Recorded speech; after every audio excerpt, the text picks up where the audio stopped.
Welcome back to another video from Bite Size Magic. Today we've got on a very special guest, Sylvie Sherman, the winner of Fishbowl 6 and the Mardu Queen herself. She took down the biggest cEDH event on the West Coast, piloting Tymna Dargo, and today we're going to break down her run, her deck, and what it takes to win at that level.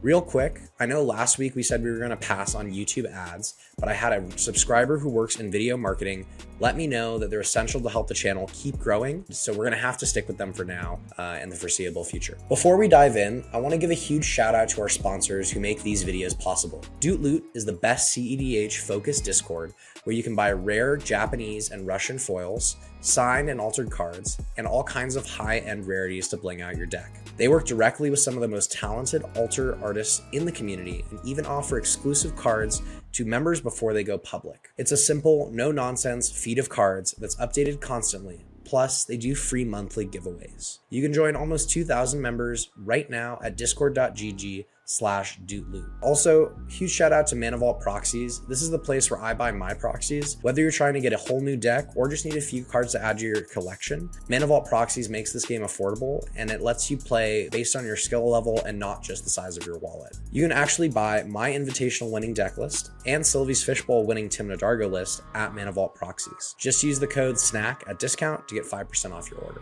Also, make sure to stick around until the end of the video for details on this week's giveaway. Trust me, you're not going to want to miss it. All right, let's get into the video.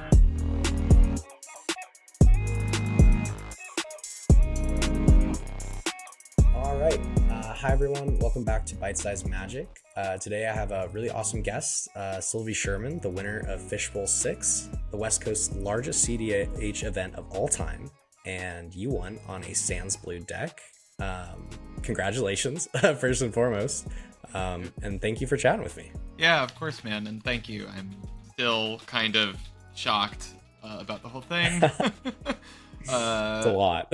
Yeah, on Monday, I kept remembering every 15 minutes, oh shit, I won. Getting all elated again. I'm still feeling I'm the shit. Yeah. Still feeling very happy and proud about it. So thank you. So you are a cEDH player from Los Angeles, and I've heard that you were kind of on the fence about even coming to Fishbowl. You're like, I don't know if I want to do it. Seems like a long drive and a big commitment. Yeah, I've been having some really tough personal stuff going on for the last couple months, and particularly the last week, and I'm extroverted, so I tend to want to recharge by going to stuff, but I was like, if I go and have a bad time, am I just gonna be miserable? It's gonna ruin everything. A few hours away, and I was texting my friends the day of, the morning of, because we were gonna go after work. I don't know if I should go. Should I go? I don't know. So I finally decided I should go. Otherwise, I'll just be at home and sad. So having fun. But I went in with very, very low expectations or stakes set for myself, with just an attitude of, it's all variance, and all I can do is play my best if the variance goes my way, and it all worked out. Yeah, it did, and I did. So it all worked out. Yeah, that's awesome. Just so people know, this is going to be a shorter chat. We're going to actually have Sylvie back on next week in person, and we're going to have a big deep dive on Tymna Dargo and talk about the meta in more depth, talk about the deck in more depth. But this is really just a time to give you your flowers and to just say congratulations, to say hi to your cat. Oh, yeah. And really just to kind of hear a little bit more about how the tournament went. Yeah. So just so you know, more to come. Very exciting stuff. Yeah, I'm looking forward to that. So the big question, how does it feel to take down the biggest cEDH event on the West Coast? Oh, it's surreal, man. I mean, it's like I said, I've been preparing a lot for this tournament. I've been playing a lot, and I've been working on my list a lot, but not with a goal of winning this tournament in mind, just with a goal of improvement. I'm a very process-oriented person as opposed to results-oriented. So I'm not saying I set a goal and then I try to achieve that goal. I just focus on process and refinement, and then trust it'll all work out. So I went down, and I'd been playing more tournaments and had done decently. I top forward a tournament that you were in, and I got 17th at Power Kai Rumble that you won, right? Bubbled out. So Unfortunately. So, but this was the biggest tournament I'd been to in 2 years, and the biggest tournament I'd been to ever. Because Same. Yeah, Surfside Showdown in 2023 was the last big tournament I went to, and that was only like 75, 80 people or something. So, so I, didn't know what to expect.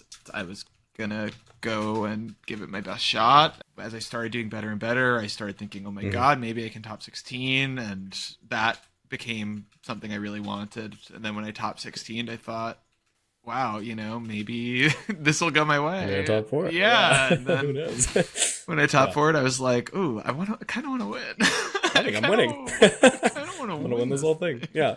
Yeah, I have a super similar mindset. I don't think about cEDH in goal-focused points of view. It's like winning the Invitational was just a milestone. And it was like, you're on the right track. Things are going how they're supposed to be going. And it sounds like that's kind of similar to how this felt for you. Yeah, I think so. I mean, like, obviously it's big for me. It was very surprising for me, I think not setting expectations for myself allows me to focus on the game and what's happening and not have fear about what happens if this doesn't go well. Agreed. We're so out of control in cEDH. It's like 100%. We can control so much. And when you put pressure on yourself to be like, I have to win this tournament or I have to win this game, it's like, no, you're not.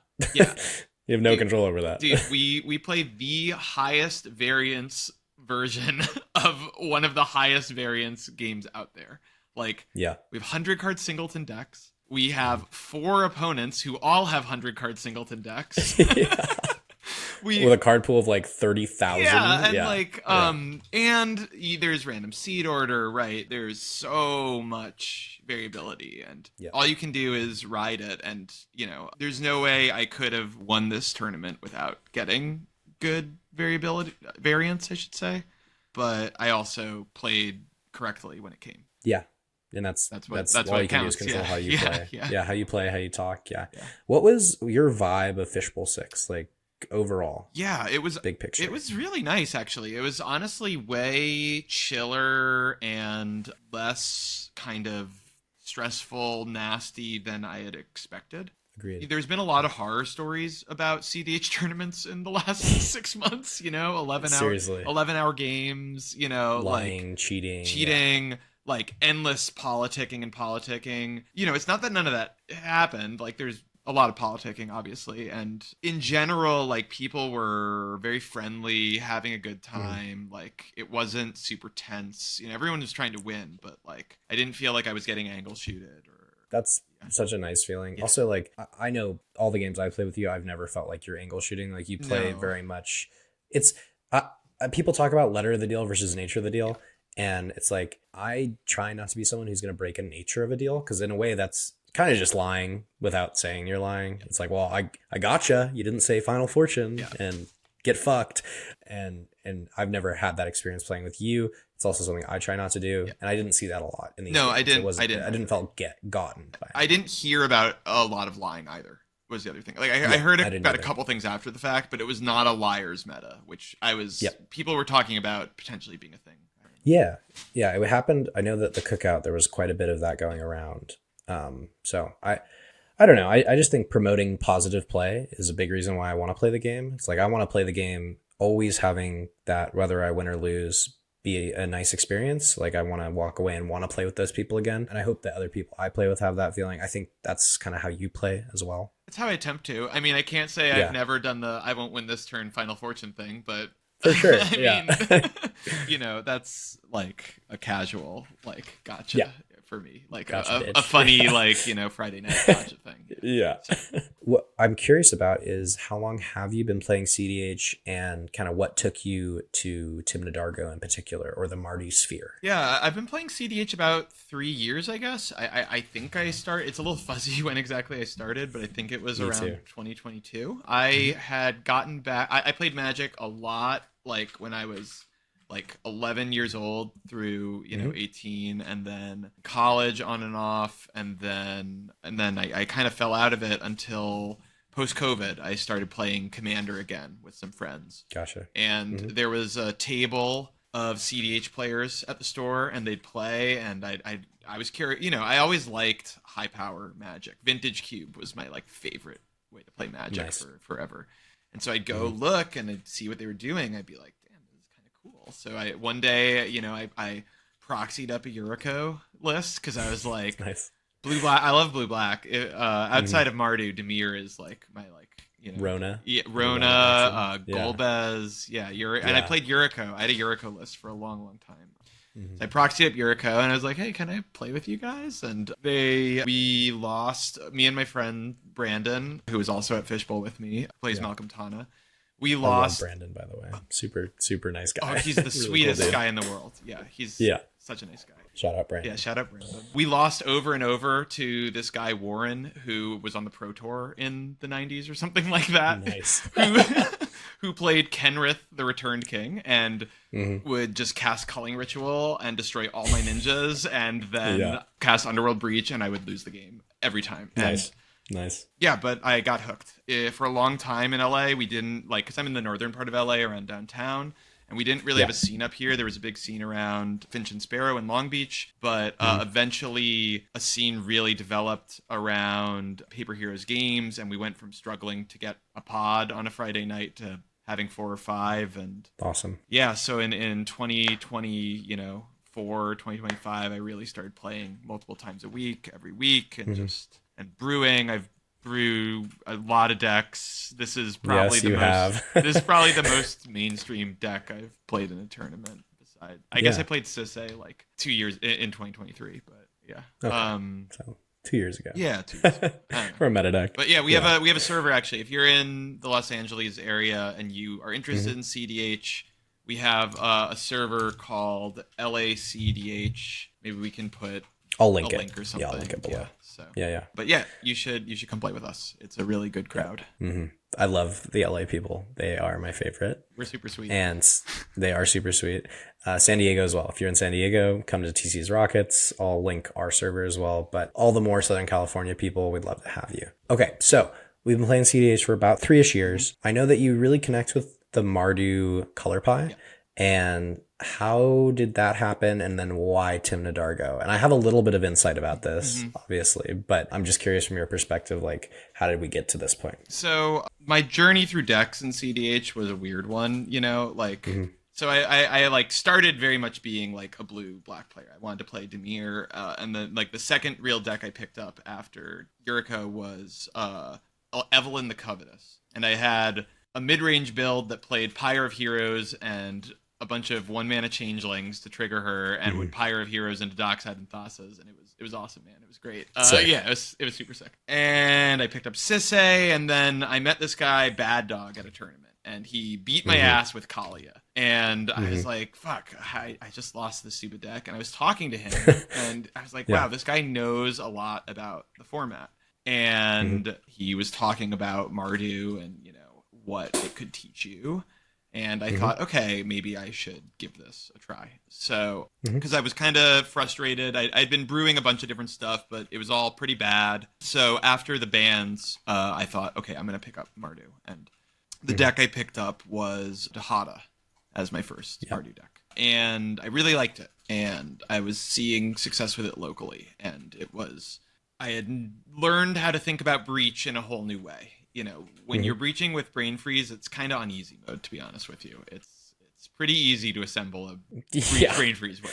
So when you're breaching with Grinding Station and Stitcher's Supplier, and it's a little bit harder. So I played Dahada for a long, long time, and that became like the deck I took to tournaments. I got a lot better as Mardu Pilot, and what I really liked was it was freeing to not play blue. I wouldn't fall into it improved me as a player because when I started playing Yuriko, I was like, I have to stop everything that happens so I can win with my stupid ninja combat damage. Which like people are trying to win and I'm just trying to kill them with attacking. Why won't they let me kill them with attacking? Why can't they stop trying to win? And so you become the cop. And it was freeing to not have to be the cop, right? It was freeing to not have to do that. But you also, like, when you don't have counter spells to fall back on, you have to learn how to threat assess and how to reveal how much of a threat you are and how to kind of reveal information matters so much more, if that makes sense. Like the only information I feel like I learned how to control when I was playing blue was, do I have counter spells or not? And I wasn't playing blue farm, right? But with Mardu, I learned how to reveal what's in my hand, how close am I to a win, how to control that stuff, how to make my board look a certain way, and how to push, how to try to win the game, which I think for a lot of new cEDH players is a challenge, is learning. It's a big hurdle. Yeah. You can learn how to impact a game. You're like, wow, when I play a stacks piece, it impacts the game and that feels good. Or wow, I stop someone from winning and that feels good. But learning how to win the game is a hurdle. And Mardu really taught me that, I would say. As for Tymna Dargo, I got a little tired. It wasn't I was tired of Dahada, but I was feeling the linearity of the deck. The deck wants to breach. That's all it wants to do. All roads lead to breach. You have other ways to win, but they're really bad compared to breach. And breach is a non-creature spell. And resolving a non-creature spell is kind of hard, and it's very obvious. And so everyone knows Graveyard Hate. Everyone knows, Force Negation and Boseiju. And it's very linear in that way. And the mid-range plan is horrible. If the game, we were going... It's so bad. We were going through mid-range hell, and Dahada could push through it with Abolishers, but when you're, upticking Dahada and be like, next turn I'm going to get that down tick. If nobody attacks me or bowmasters me, don't cast that Crom. Then it's really bad. So I was talking to you after the Birdcage, where I was not super happy, and you were like, you should try Tymna Dargo. And I'd actually played a little bit of Rog Tymna because our mutual friend Holden Pryo had gotten me on his snort list and was like, oh, this is fun. I like drawing cards and making a billion treasures. Tymna's pretty cool. Tymna's kind of good. Might be good. And so, but I'd never played Dargo before. And you were like, this deck it's really good. It's the best sorcery speed deck in the format, and it's really crazy and hard to learn, hard to play. And I love I love mechanically difficult decks and puzzles and stuff like that. So, I like a challenge with a deck.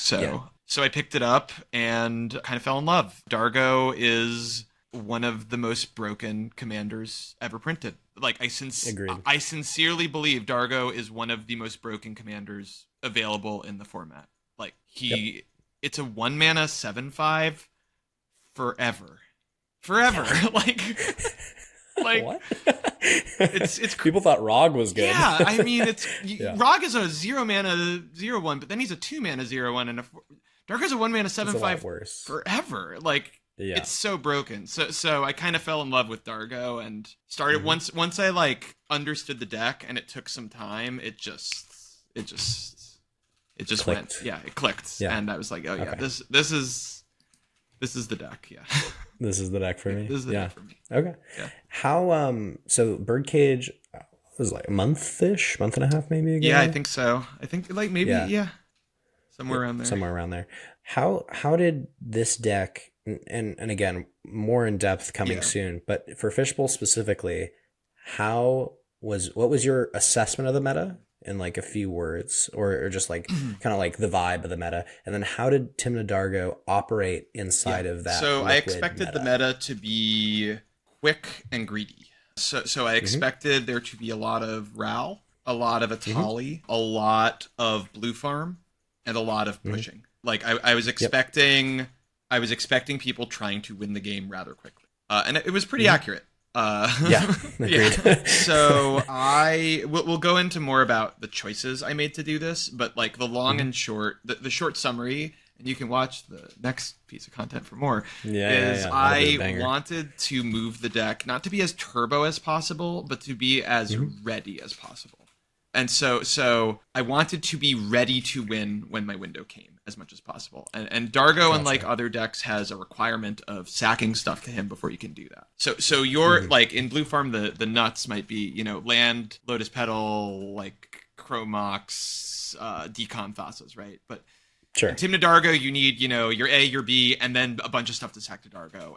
And your lands, right? So it makes things a little trickier. So I wanted to optimize the deck to be able to play Dargo as soon as I needed him, to be able to burst off when I saw my window. And I wanted to optimize the deck for when I was doing something to make it as powerful as possible. Because I wasn't... The mid-range hell meta was a meta where you needed to be I'm gonna cast a spell. Like, are you gonna counter it? Like, is it dangerous enough? And this is not that meta. This is I'm casting a spell that's gonna win the game. Do you have it or not? Yes. You know. So that was the deck did great at that. Yeah. Okay, so even in this turbo meta where decks are able to push on turns 2 pretty consistently, you felt like you were able to capitalize on that or be able to maybe interact with them in a way? I was nervous about it. Yes, so I was nervous about it, but I specifically included cards in my deck to account for that. So I put Vexing Bauble in my deck. I think I'm the only Tymna Dargo player on Vexing Bauble before this tournament because it's good against Atali and it's good against Ral. And it's good against free counter spells. And I was expecting Blue Farm to be tapping out every single turn so they could be pushing for a win on their next turn. And they were. And I put Orum's Chant in my deck so I could silence Ral and Atali. And I put Hope of Girapur in my deck so that I could silence the one blue player that would be at the table when it was my turn to push, or silence the Atali player that was representing Atali next turn, or the Ral player on turn 2. So I would get to my turn 3. You know. Awesome. So it's kind of a tempo. You tempoed your deck a little bit, or you tempoed other decks. I attempted to put card choices in my deck to tempo other decks. I knew I could not keep up with those decks, but I could tune my deck to do so. And I speed bump them. Exactly.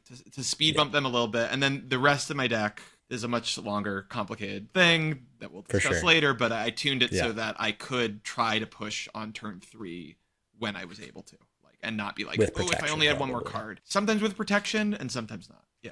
Like, my protection, I've tried to lean on protection like Hope of Girapur and Vexing Bauble that I can play the turn before. And it's not no one says, oh my god, we got to remove the Hope of Girapur. Like a Voice of Victory. No one says, oh my god, we gotta get rid of that Vexing Bauble like a Grand Abolition. So they're innocuous pieces that are actually hyper powerful. Oh yeah. And that kind of segues me into the next question, which is what did you experience as misconceptions during the tournament about Tymna Dargo, or maybe in the greater ethos? I know my top 4 and top 16 games don't make it look like that, but it's not a turn 2 deck usually. I did, except when it is. I did turn 2 in top 16 going first, which was pretty fucking sick. But it is not really that type of deck. If I wanted to turn 2 people, I would play Rogsai or Ral, right? I'm playing Tymna Dargo because I get to play Tymna. That's the other thing that's awesome about Tymna Dargo. I raved about Dargo, but holy shit, Tymna's a great fucking Magic card. Turns out drawing cards is really, really good, you know? And you have this fallback plan for those longer games, and it's not a fast deck is my point. It's like, it's not that fast. My list is optimized for the meta I expected, which was you need to be able to push turn 3, because if you're not gonna, someone else is gonna. Like, once you hit turn 3, people are just pushing. So I wanted to be able to do that. Frankly, if the meta slows down, I think the deck will be absolutely fine. Like, absolutely fine. Yeah. The deck will the list will change, but like the deck is it's even more comfortable being in a turn 4 meta or a turn 5 meta. Like, you're just like, I guess I'll just grind with Tymna then and draw a shitload of cards and have my mid-range pieces be the best they can be. Yeah, dude, right? There's so many good mid-range pieces that I'm not playing because I don't have time to abuse Delny. I don't have time to abuse Knuckles. Yes. I love making rectangles. I would love to make some more rectangles. I can't wait to make more rectangles. Yes. So, for those uninformed like me, what is a rectangle? Oh, just like, tokens, cards, treasures. Oh, gotcha. Being able to play more rectangles is sick. I love printing treasures. Yeah, I love that. Yes, me too. And especially in Mardu. Holy fuck, it's so easy. It's like a lot of, like I've said before, like Blue Farm strategy and like Blue Farm includes came from playing Tymna Dargo, where I was like, oh, Mayhem Devil is actually just fundamentally a stupidly broken card, and no one's trying it outside of Tymna Dargo and other Mardu decks. I cut it for this tournament though. Yeah, totally understandable. I think was 100% correct, but anyway, we'll talk about it later.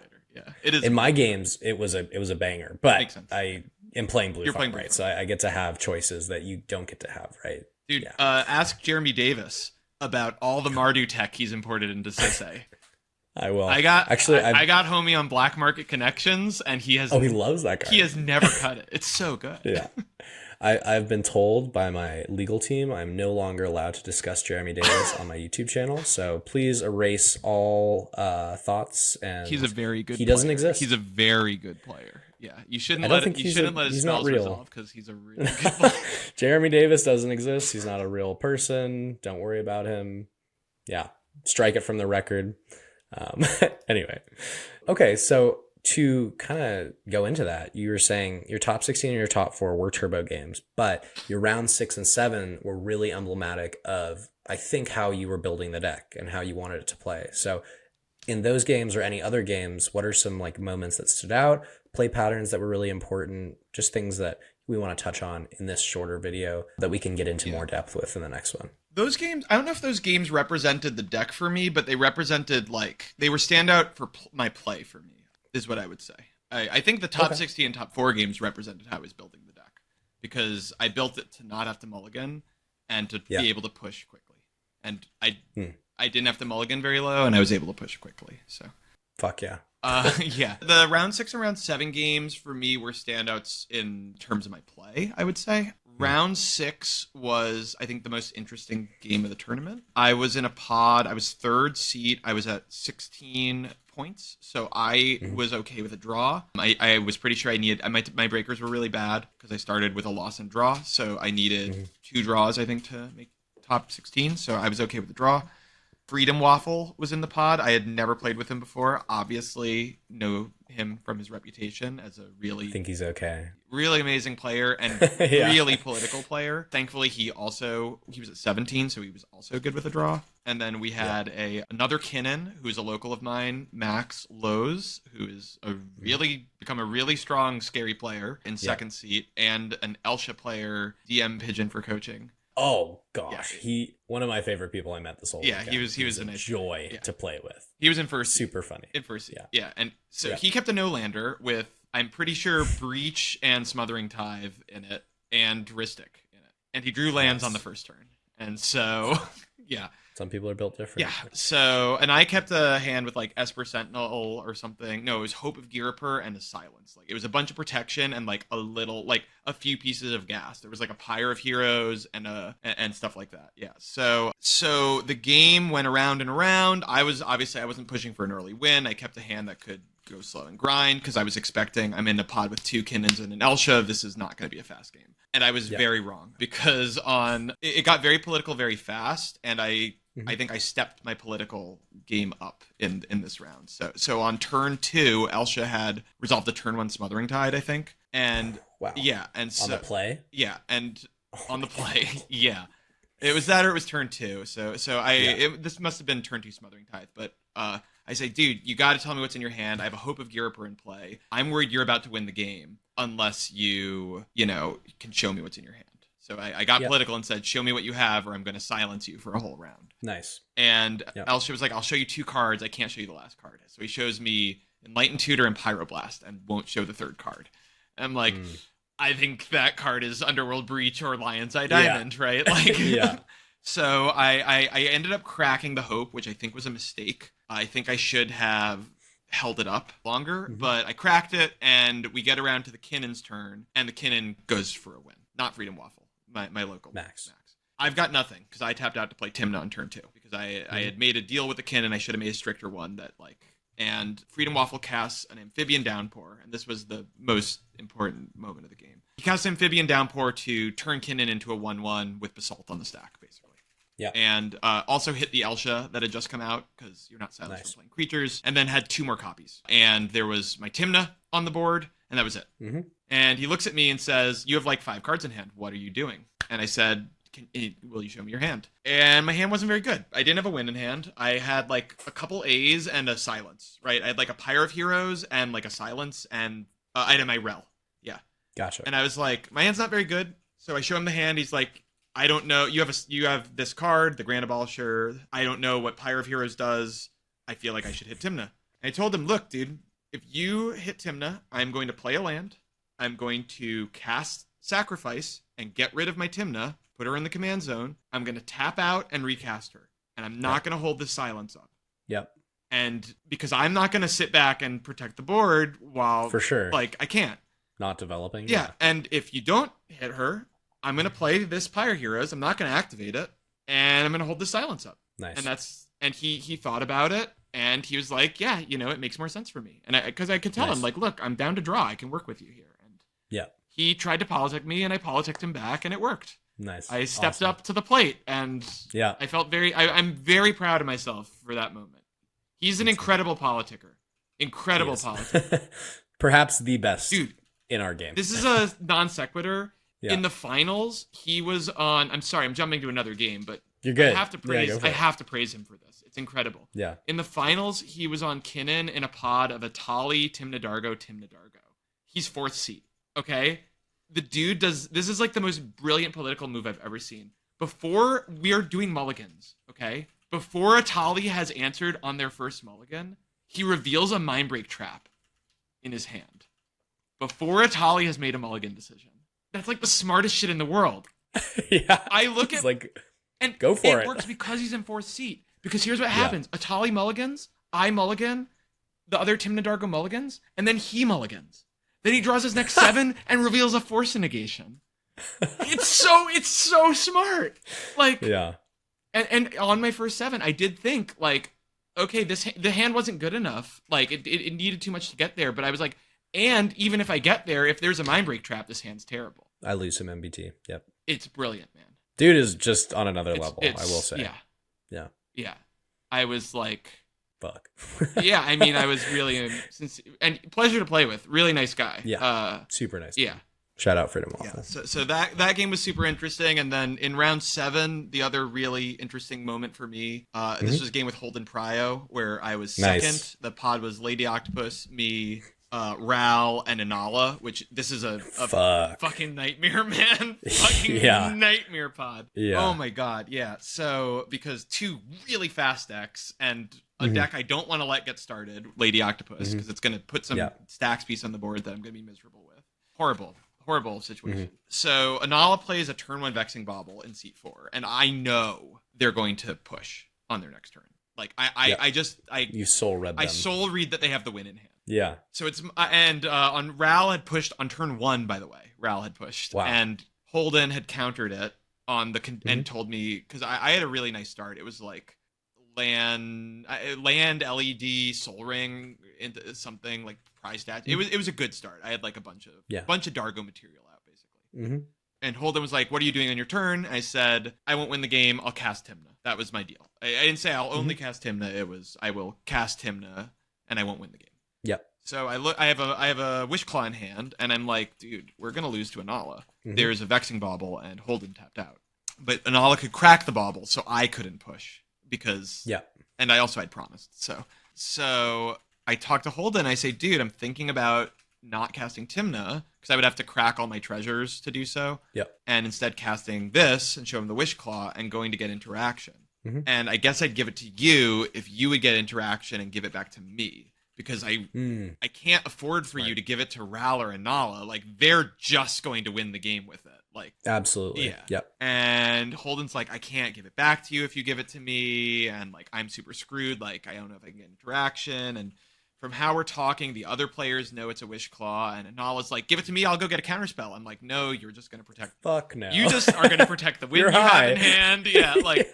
And so, like, I'm, like, thinking about, like, what do I do? And I'm like, fuck it. I can't play this Wish Claw. All I can do is develop. So I play Relic of Legends, and I play Lotho, and I play Tymna, and I play Stitcher Supplier, and I play Dargo. Nice. I just, boom, vomit everything on the board. I have an Ancient Tomb and a Wish Claw in my hand. And I'm like, I'm set up to get Tymna draws next turn. And then push. And then, push if I can.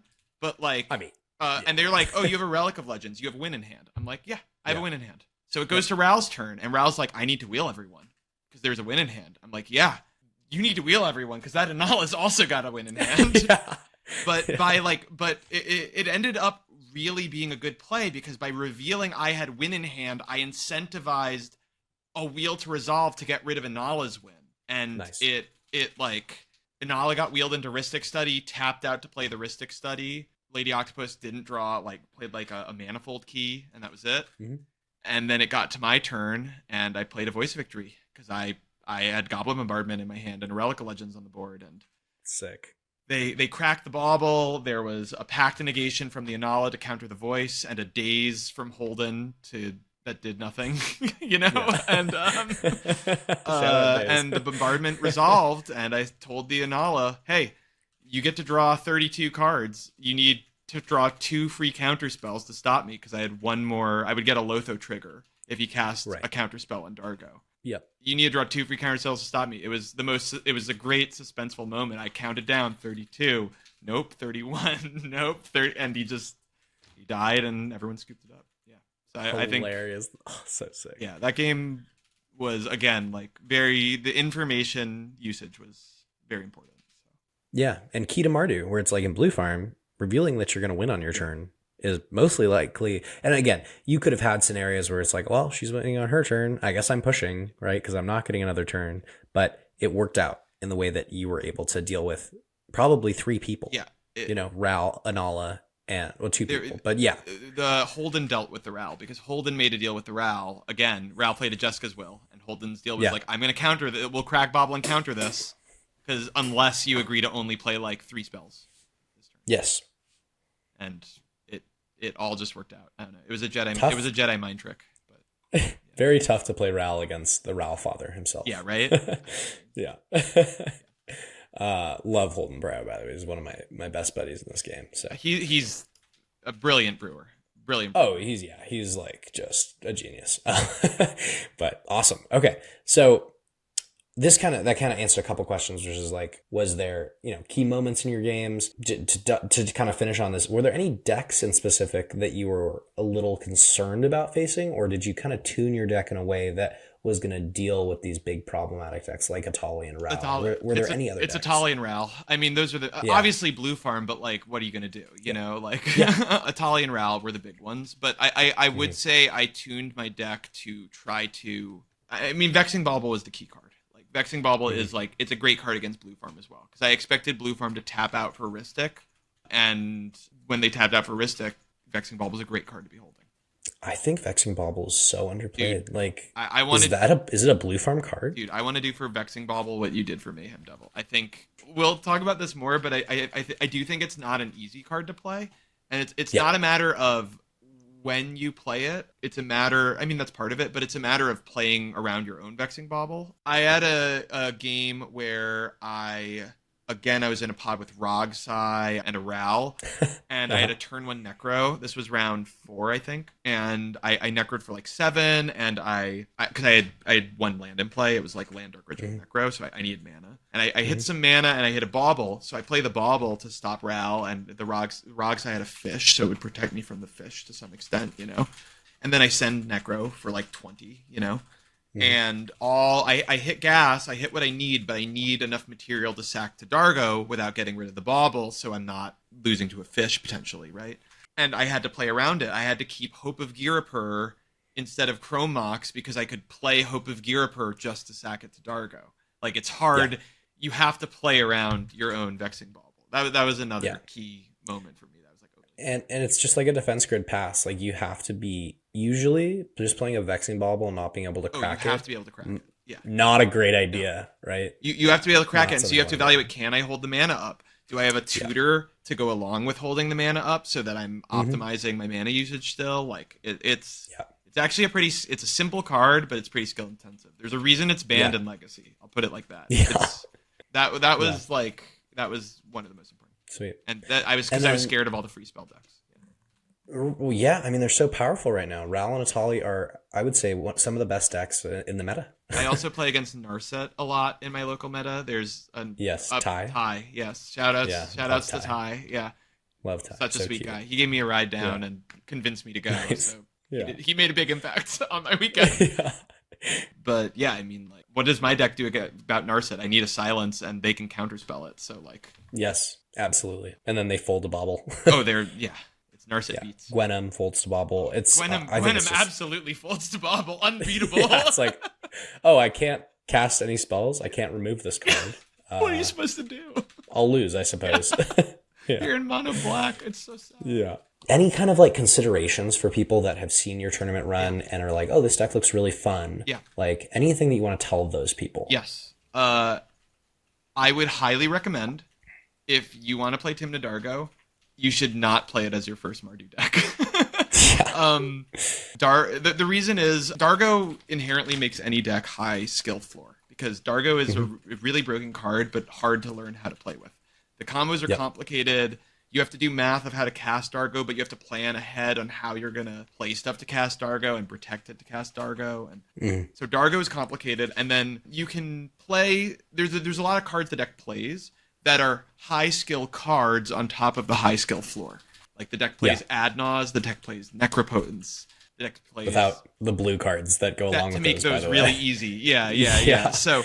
No point upon a way. Yeah, so, and I, in my opinion, Vampiric Tutor is an incredibly high skill card. It's way underestimated how difficult Vampiric Tutor can be to use in cEDH. So you're already, and you can play without those high skill cards. You can play the deck without Necro, but I think it's undoubtedly a worse deck. If you're not familiar with Underworld Breach, if you're not familiar with Mardu, if you're not comfortable letting go of blue cards, and I would actually suggest Dahada if you've never played a Breach deck before. I think Dahada is one of the easiest Mardu decks to pick up. It's very, very strong, very consistent. It does. That's why Brian plays it, right? Yeah, it's so easy. Yeah, I mean, it's still hard to learn. Don't get me wrong, but it's way easier than Tymna Dargo. I think Tymna Jeska, if you want to play a mid-range Mardu deck, I think Tymna Jeska is an amazing pick. There's a lot of flexibility in how to build it. You get to learn how to do a Tymna plan. You get some interaction for the board with Jeska. And then once you don't need to play both of those, but I would graduate from one of those to Tymna Dargo. Yep. If you do want to play the deck, have fun. Expect to lose a lot for a little while as you learn it, but you'll start getting a feel for it. And don't be afraid. Like, again, be process-oriented, not results-oriented. You're going to cast Necro and screw it up and be like, I'm not drawing any cards now and I'm at 4 life and everyone's threatening to kill me. This sucks. Yeah, fuck this. Yeah, maybe this card's bad and I shouldn't play it. No, you just gotta, just try again next time, I promise. Pretty good draw engine, you know? Yeah, but I totally want people to play Mardu. I think it's really fun. I think it teaches you a lot, and I think it's in a great spot in the meta right now, to be honest. Yeah, I completely agree. Other things I would tack onto this, the first is go check out the Tymna Dargo Discord. It's one of the most active Discords I've ever been a part of. I am not a really online person, but whenever I go in there, everyone is always talking, having conversations. It's a very inclusive community too. Like everyone is like, oh, like come try new things, suggest new things. Jared, one of our mutual friends and who's been on the channel a couple of times, has gone in there and really just helped people look at the deck in a new point of view, right? Yeah. And add cards that we didn't even think about. 100%. Actually, on that note, shouting out to Tymna Dargo Discord players / the Discord's amazing. People are super friendly. A lot of discussion. They do these town halls where everyone gets in a voice call and talks about the deck, and Jared's like, so cool. Guys, here's the hypergeometric calculator. Let's figure this out. It's actually a 2% increase if we don't play a land. Yeah, so, no, totally. Specifically, I want to shout out Jared. His list was a huge inspiration for mine. He came up with a lot of the ideas that are in my list. I definitely have my own twist on things. He innovated a lot of tech that a lot of people have adopted. And the other is Kellen, Hebrew Hercules. I could not have learned the deck without him. The dude went on so many podcasts after he won his tournaments, and I listened to him talk about the deck for 5 hours, and it taught me how to play the deck. So, thank you. It's one incredible resource. Yeah, Kellen is one of my favorite people in the community. He is the most selfless, helpful, fun, happy person. He just wants to play the deck. I hit him up out of nowhere, didn't know who I was really. We'd played before. I was like, can we just talk about this? And he just got on and we talked for an hour and a half straight just about the deck. He went through mulligans with me and he had a blast. And I had just so much fun doing it with him. And like you said, he's just offering up all these free resources and availability for new players to come in, learn this deck and be able to pilot it to victory. So I'm super excited for our next conversation. I hope that it's going to emulate some of the stuff Kellen's already been doing and help new players get into this deck and really learn how to make it sing and win a 300 person fucking event, which is just so awesome. It's crazy, man. It's crazy. Yeah. I can't believe it, dude. Yeah. I was just over the moon when you won. I was tearing up and you can see the picture. Yeah. Dude. So I resolved Peer into the Abyss in the final game. Mm-hmm. On what turn, by the way? What's up? Could you just do like a quick recap of that finals game? Oh, the finals game? Yeah, for sure. Yeah. So the Mulligans was the longest part of the game. Yeah. So Freedom Waffle's doing his politicking, which I'm like, holy shit. Yeah. So Tali Mulligans, I have like my first starting seven's like decent as like Esper and one land, and I'm like, I can't keep this and pray I draw land in the finals. No. So everyone mulligans and second seven, I get a hand that's pretty good. I've got land, diamond, vexing bauble, sacrifice, demonic tutor, pyre of heroes. Pyre of heroes, cool. And I say, okay, I'm against a Tali and a Ral. A Tali, Tymna Dargo, and a Kinnan, and I'm second. Yep. Vexing bauble is gonna stop a Tali, and it could cut off free rocks from Tymna Dargo, cut off free rocks from Kinnan, and stop Kinnan's counter spells. This is a good Vexing Bauble, and I can hold a mana to crack it. This is a good Vexing Bauble game. So Vexing Bauble, the card of the tournament, so I keep it. So Put it in your decks. Yeah, it's really good. Maybe. and I've got Sacrifice Demonic Tutor, right? So I'm like, okay, this is my gas. Like I'm ready to go if I can get Dargo in play. Sacrifice Demonic Tutor, Ad Naus, or something like that. So I keep second seven, and everyone else mulls pretty low. I think the other Tymna Dargo mulls to 5. Kinnan mulls to 3, and Atali mulls to 4. And I'm like, okay, like, let's fucking go. This could be good. This could be good. Yeah. So Atali plays like Landskirk Prospector. I draw an Enlightened Tutor. I go Diamond. I'm like, this is great. I can hold up this Enlightened Tutor. Land, Diamond, Bauble, pass.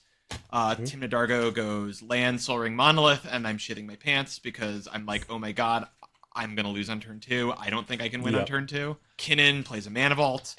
Atali draws, I think plays a land and passes, or maybe just draws and passes. So I Enlighten Tutor, and I'm thinking, I'm like, can I get Necro? Can I do this? Can I do that? And I decide the only reasonable thing to get is a Sol Ring. It gives me the most mana.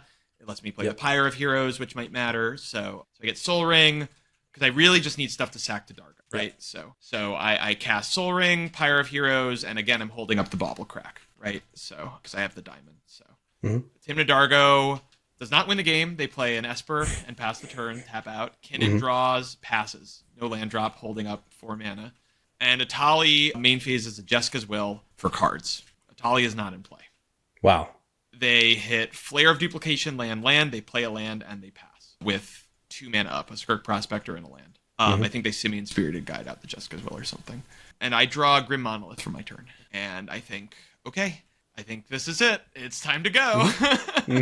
So I cast Dargo. I sack the Bauble, actually, here, which, because I think I'm going to go into Ad Naus or something, and I'm going to need to cast free rocks, and Kinnan has 3 cards in hand or something, and I just feel like this is the thing to do.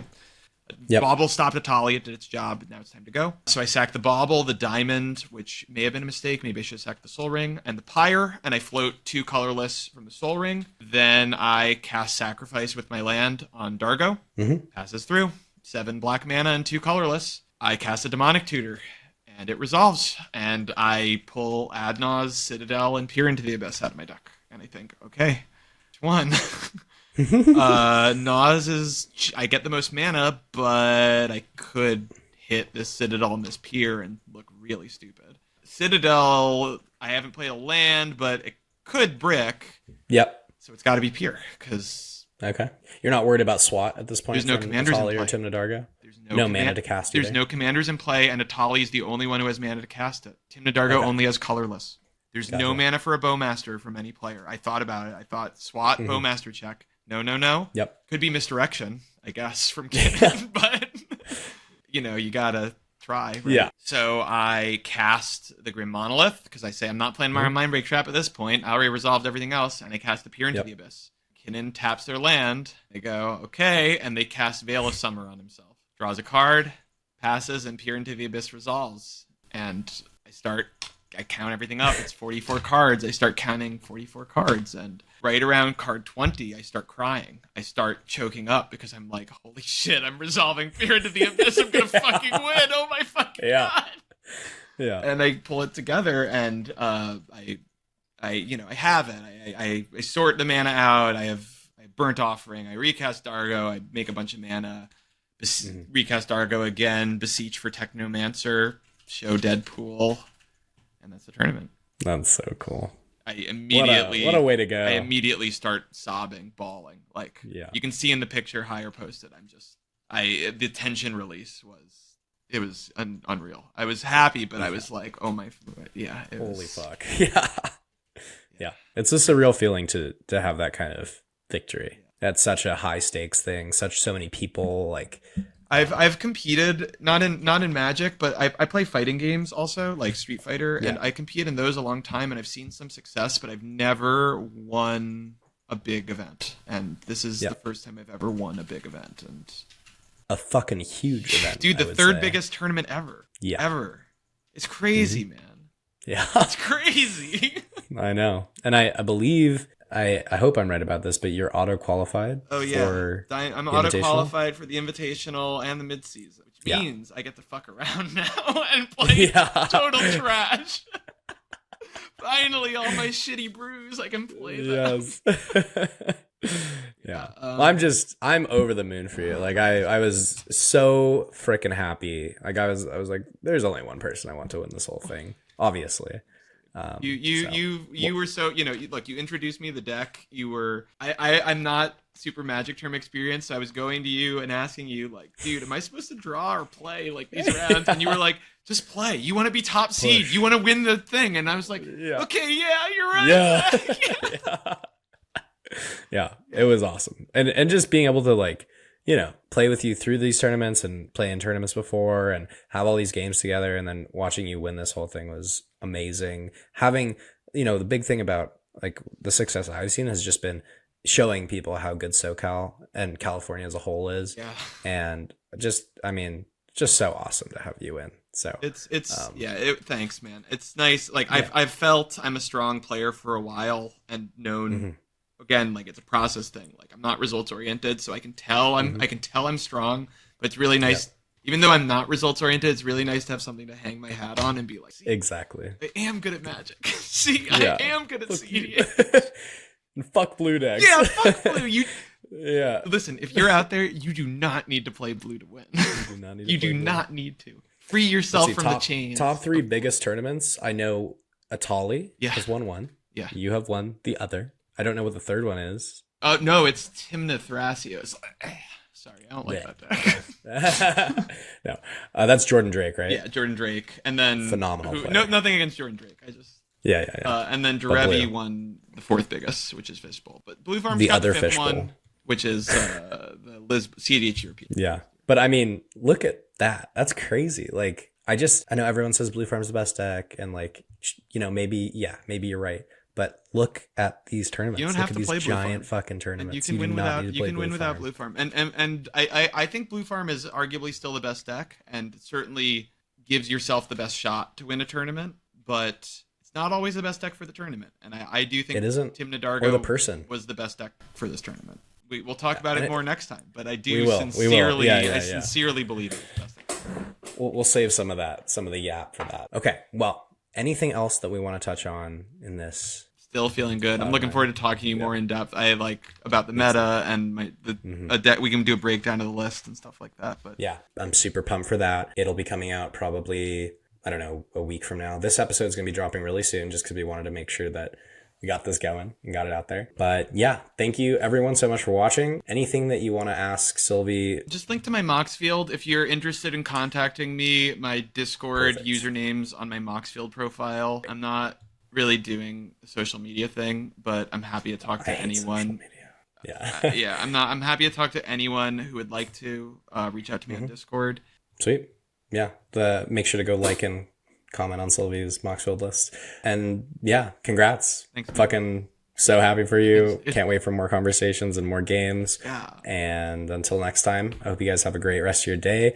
Hope you enjoyed this interview, and we'll see you next week. That was an awesome conversation. Huge thanks to Sylvie Sherman, the Mardu Queen herself, for taking the time to walk us through her Fishbowl 6 victory and share her insights on Tymna Dargo. Now, for those of you who stuck around, it's giveaway time.